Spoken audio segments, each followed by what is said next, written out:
The wait no more. Texas A&M and Clemson clashing off in the game of the day in week 2 of the college football season. A top 15 showdown with college football playoff implications on the line. What more could you ask for? And we have all your highlights and a live post-game report from Death Valley coming up. Plus, Sam Houston State still searching for its first win of the season. And trust me, guys, a couple Brazos Valley stars playing a big role in that game today. Speaking of the Brazos Valley, it was a wild Friday night on the gridiron for a few high school teams. If you missed any of the action, we got you covered. The best 30 minutes of sports starts right now.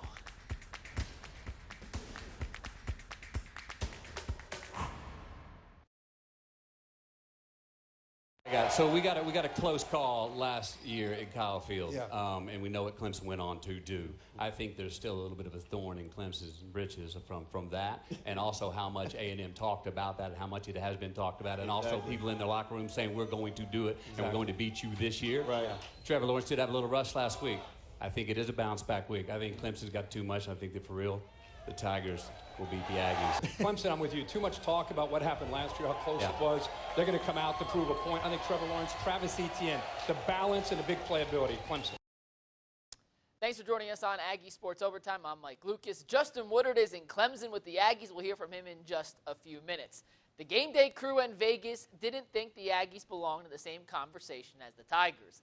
On Monday, A&M was a 20-point dog, but the line dropped as the week went on, closing at 17 points. That still seems pretty high, considering the Aggies are a top 15 team. But hey, what do I know? Vegas is usually pretty on with that type of stuff. Today, though, not the case. All right, let's not waste any more time. Get you straight to the highlights. The Aggies looking for their first true road win over a non-conference team ranked in the top 5 ever. Let's pick things up in the first quarter. 3rd and long for the Aggies. Cam Buckley coming up big. The slot receiver throwing a stiff arm, scampering his way along the sidelines to keep the chains moving.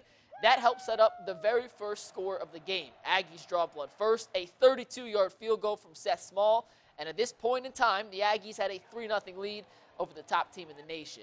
The Tigers' offense, deadly. Trevor Lawrence drops it off to Travis Etienne, and the former A&M commit cuts it back towards the middle for a 27-yard gain. Later in the drive, Lawrence feels the pressure. He's going to roll to his left, showing off the athleticism that makes him a future #1 draft pick in the NFL. He fires a dart to Justin Ross in the end zone. That's the first touchdown of the afternoon. The Aggies got pressure on the passer. The back end, though, could not hold up. In games like this, turnovers are killers, and Kellen Mond would cough one up on the keeper here. A crucial mistake. That's Mond's 2nd turnover in as many games. That's no bueno, and Clemson would make the Aggies pay. Lawrence standing tall in the pocket. Check out the pocket. He'd fire a rocket to T. Higgins across the middle for a big gain. Not bad coverage from A&M, just better offense. That would lead to a 29-yard field goal from J.T. Potter, and that gives Clemson a 10-3 lead over the Aggies. 3 and out for A&M on the ensuing drive gives the ball back to Clemson, and Higgins off the deflection. Buddy Johnson cannot believe that he hauled that one in. Then it's Lawrence with plenty of time going back to his favorite target, Higgins. This time number 5 hauls it in between 2 defenders, and that puts Clemson inside the 10-yard line. The Aggies need to hold the Tigers to a field goal to get momentum back on their side before the half, but it's not going to happen. Lawrence keeps it on the read option, and the Tigers take a 14-point lead into the halftime break. Jimbo and company known, though, for their adjustments in the locker room. We see what they can cook up here. Mon, with time, finds Courtney Davis across the middle. What a catch by Q, saving his quarterback on a bad throw. Davis finished the day with 60 receiving yards. Then it's Mon stepping up, firing to Jamon Osborne. The Aggies needed this to keep the drive alive, just out of his reach. And that was pretty much the story of the night for A&M. Clemson on its home turf, just the sharper team this afternoon. Etienne again up the middle for another big gain. Mike Elko's defense doing what it can, but the Tigers just have so many playmakers on offense. Lawrence then hands it off to Lynn J. Dixon, who hammers it home from a few yards out.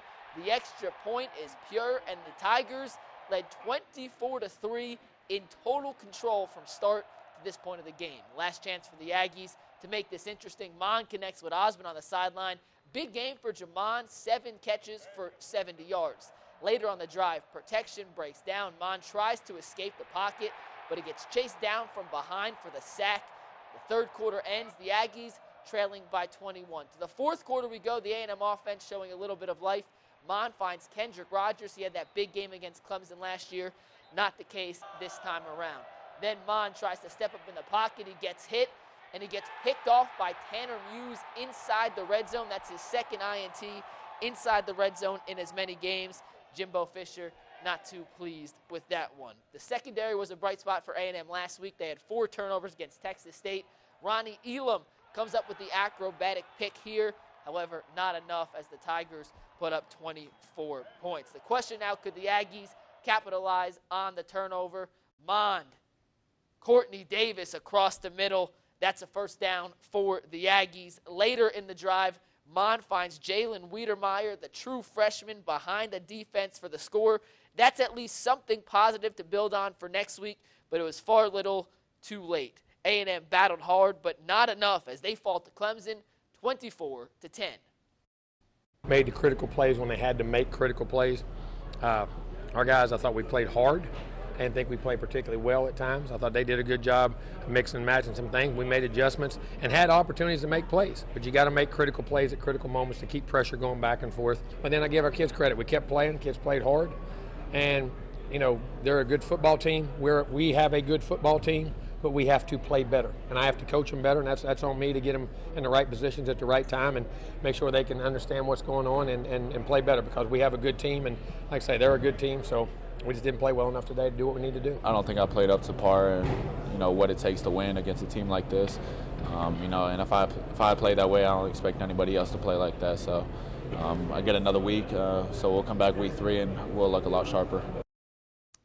KAG Sports Director Justin Woodard is in Death Valley for the game. He had a first-hand look at the Aggies' efforts today against the Tigers. Justin, you saw it more up close and personal than all of us. What areas do the Aggies have to improve upon to rebuild from this loss?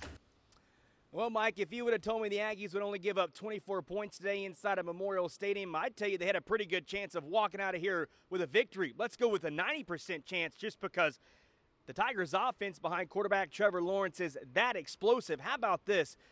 Clemson's longest play of the day today, only 30 yards. What a huge improvement from last year when these two teams played, because it seems like they had big play after big play, and that was the Aggies' Achilles heel. So Mike Elko's unit played its tails off. The only disappointing part probably for the defense today, that long drive right before halftime. Lawrence hit a couple big plays to T. Higgins, and then they capped it off with the 1-yard touchdown run. So Clemson had a lot of momentum going into the locker room, leading it 17-3. But again, only giving up 24 points, and the longest play of the day, 30 yards. Check mark for the Aggie defense. Let's get to the elephant in the room now. The Texas A&M offense. Kellen Mond hit just over 50% of his passes. A lot of passes high, out of reach as the receivers. And then when his receivers did have a chance to make a play, well, the ball went through their hands and ended up on the ground. Way too inconsistent on offense, so that's not good. Mond, again, 2 turnovers as well. That's not good either. Chalk it up to a big missed opportunity for Texas A&M, considering how well the defense played today.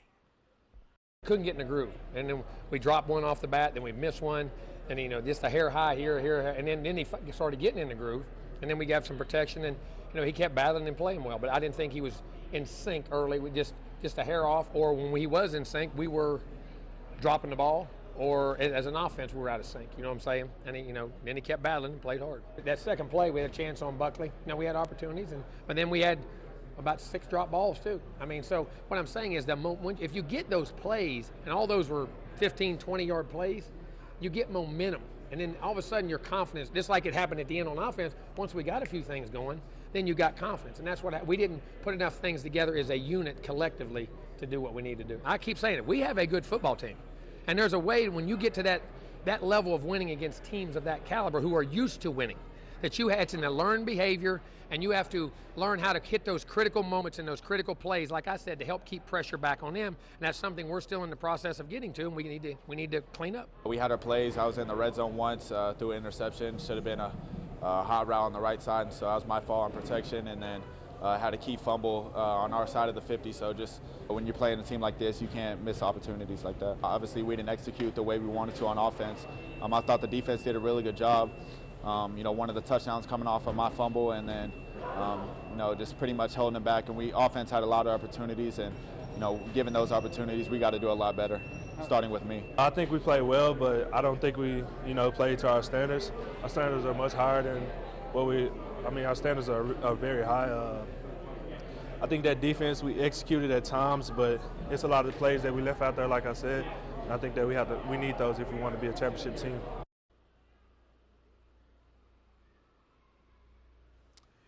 It's pretty simple. Texas A&M needs its quarterback, Kellen Mond, to play a lot better, especially in these big-time games. We saw it last year against Alabama, had an early interception. Then today he had 2 turnovers. Did play well, of course, against LSU last year and helped the Aggies knock off the Tigers, but they were not able to knock off these Tigers today, in large part because number 11 in that offense way too inconsistent. And pretty funny because the Aggies had a lot of bark during the week and had a lot of confidence they could come in here and walk out with a victory, but no bark today. Clemson takes it 24-10. Clemson, by the way, now has won 17 in a row. That ties a program record for the national champions. Texas A&M falls to 1-1 on the year. Lamar comes to town next Saturday night. Mond should be better against them, but again, we want to see him play good in these big-time games. For now, reporting live in Clemson with the Aggies, Justin Woodard, Aggie Sports Overtime. Thank you, Justin. Let's take a look at some other SEC games from around the country now. We'll start with Alabama taking on New Mexico State. As you can imagine, this game never really close. Tua drops back, finds Jerry Jeudy one-on-one with the defender, and number 4 will win that battle 99 out of 100 times, 14-0 Bama. Tua just getting started. Check out the pocket. His line gives him picture perfect, and with that much time, you can as well guarantee a touchdown for Jeudy, his second of the game, and Bama blowing the doors off the Aggies. One more touchdown here. It's Henry Ruggs Jr. on the slant. Man, the Tide have so many talented receivers. They crushed New Mexico State. 62-10 is your final score. Number 3, Georgia looking for win number 2 on the season. Today's victim, Murray State. First quarter action, the Bulldogs give it to DeAndre Swift on the goal line. That's always a good idea. He punches it in for the first score of the game. It's 14-7 Georgia now. Tay Crowder sniffs out the screenplay. He forces the fumble. Mark Webb comes in, pokes it out to his teammate. J.R. Reed picks it up, scoop, and score for the Bulldogs. Georgia wins easily, 42-7. On paper, this was one of the better non-conference games of the day. In reality, Vanderbilt at Purdue, a dud. That is, if you're a Commodores fan, if you support the Boilermakers, you'll love this. Elijah Sindelar finds Bryce Hopkins on the slant for the score, and get used to seeing this. Next drive for Purdue, Sindelar pulls out the play-action pass, connecting with Payne Durham in the back of the end zone. Get this for a stat. Sindelar is the first Boilermaker quarterback to throw for 300 yards in the first 2 games of a season since Drew Brees. He finished with 505 yards in this one. Jared Sparks on the receiving end of that long ball. And then last but not least, Rondale Moore does what he does best, finding the end zone. Purdue crushes the Commodores, 42-24, your final score. This was the first of 2 big SEC Big 12 battles, West Virginia and Missouri, LSU, Texas, the other one, but that game's still going on, so we can't show you all the highlights tonight. Kelly Bryant finds his tight end, Albert O, on the sideline for the first score of the game. Albert O, quite the player. You'll see him again here in a second. Here's Larry Roundtree taking the handoff, bouncing off a few tackles into the black and yellow painted part of the field. Mizzou up big early, and like I said, check out this play from Bryant. Avoids the pressure, finds Albert O on the post route. The SEC reigns supreme in this one as they take down West Virginia. All right, when we come back after the break, it's Sam highlights, and trust me, they scored early and often at Bowers Stadium today. We have everything you need to see when ASO returns.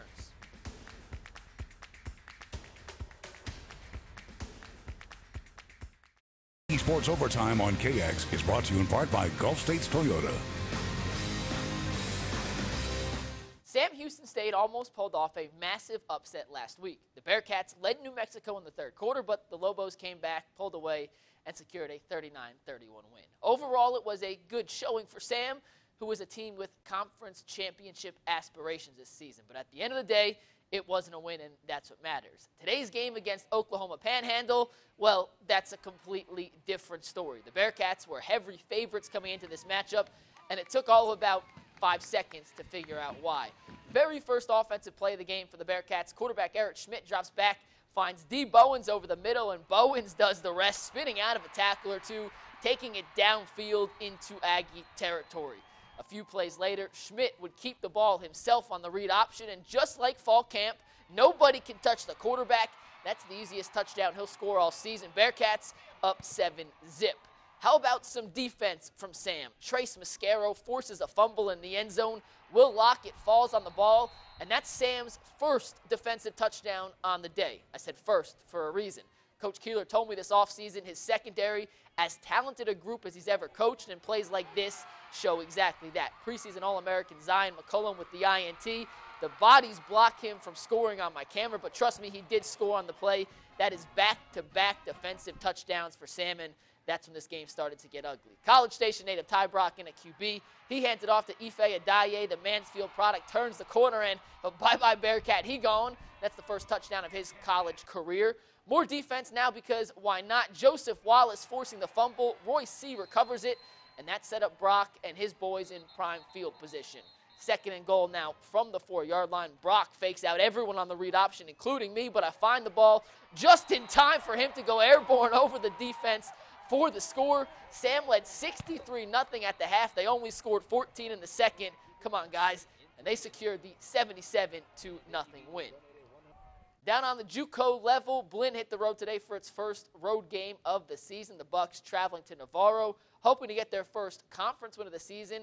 Brock Landis threw 3 touchdowns in the first half. He added 2 more in the third quarter. And at the start of the fourth quarter, just a few minutes ago, Blinn led Navarro 38-24. If you guys missed our FNL show last night, here's a quick recap of everything you need to know. No Matthew Southern, no problem. For the 4th-ranked Huntsville Hornets, Cameron Myers scored 3 touchdowns, and Huntsville took down Port Neches Grove. Eric Azar is in the win column at Rudder. The Rangers trailed at half, but put on an offensive show in the second to steal a 43-42 win away from Elgin. Brenham's offense exploding last night as the Cubs put up 38 big ones in a win over Waller.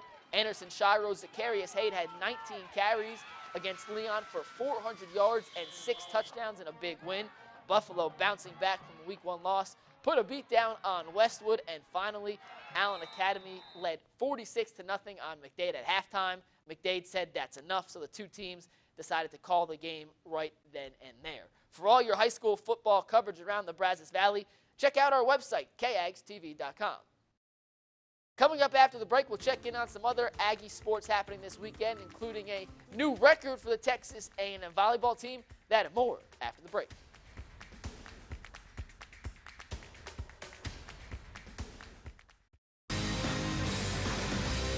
Welcome back to Aggie Sports Overtime. The Texas A&M volleyball team is starting the season off with back-to-back road trips. Last week, the Aggies split a pair of matches in a tough Cardinal Classic field in Louisville. Now they're looking to sweep through the Pepperdine tournament before returning home to Reed Arena. The Aggies started out hot with a 3-set win over California Baptist last night and continued that momentum this afternoon with a 3-set win over Fairfield. In that game, the Fairfield game, senior Holland Hans broke the school's all-time points record, so congratulations, Hollins, for that. Their toughest match to date, a primetime showdown with Pepperdine. In that game, the Aggies took the first 2 sets. Pepperdine won the 3rd set, and then A&M closed it out by taking the 4th set, so that scoreboard that says 4 set, that is now officially final. A&M sweeping through the Pepperdine Classic, improving the record to 4-1 on the season. Lost in the shuffle of high school football last night was another big win for the Texas A&M soccer team. Freshman goalkeeper Chantel Hutton pitching her 4th consecutive shutout as the Aggies knocked off Ohio State 1-0 in a battle of Power 5 schools. The lone goal you're watching right there coming courtesy of Jimena Lopez, who curled the free kick around the wall into the back of the net in the 58th minute. After the game, Aggies coach G. Gieri called that shot, quote, world class, and he's got a point. Remember, Lopez played for the Mexican national team this summer, so she's ready for the SEC spotlight this year. Next up for the A&M soccer team, a Sunday showdown with Brown at Ellis Field. That game takes place at 6 p.m. Now, we can't show you guys the LSU-Texas highlights because the game is still going on, but I can tell you LSU just scored to take a 45-31 lead over the Longhorns with about 2 minutes left to play. So barring any crazy changes, and we know, especially with LSU games, crazy things can happen at crazy times. At this moment, Texas down by 14 to LSU. The Tigers look like they will march into Austin and come out with the win. We still have one more thing up on ASO tonight, and that is our Play of the Week. And this one of my favorites I've seen since I've been in College Station. We'll be right back.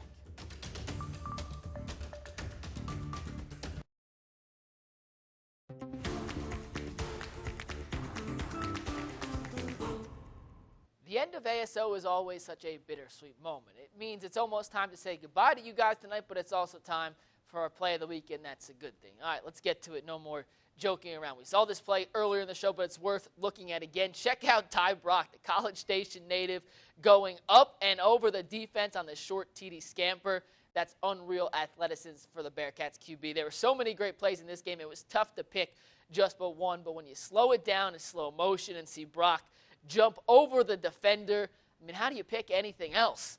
I wish I shot it a little better, I'm not going to lie, but I got the jump and the score, which is the most important part, and there's the celebration with Matt Burrell, his center, and the rest of his offensive line. The Bearcats put up 77 points today. They scored multiple defensive touchdowns. Really, we could give the entire Bearcats football team our Play of the Week honor for what they did to Oklahoma Panhandle today. But congrats to the Bearcats on their first win. The Aggies drop a tight game. They lost 24-10 on the road at Clemson. And like I said, for all your high school updates, head to our website, kagstv.com. That's all the time we have tonight. We'll see you guys on Monday.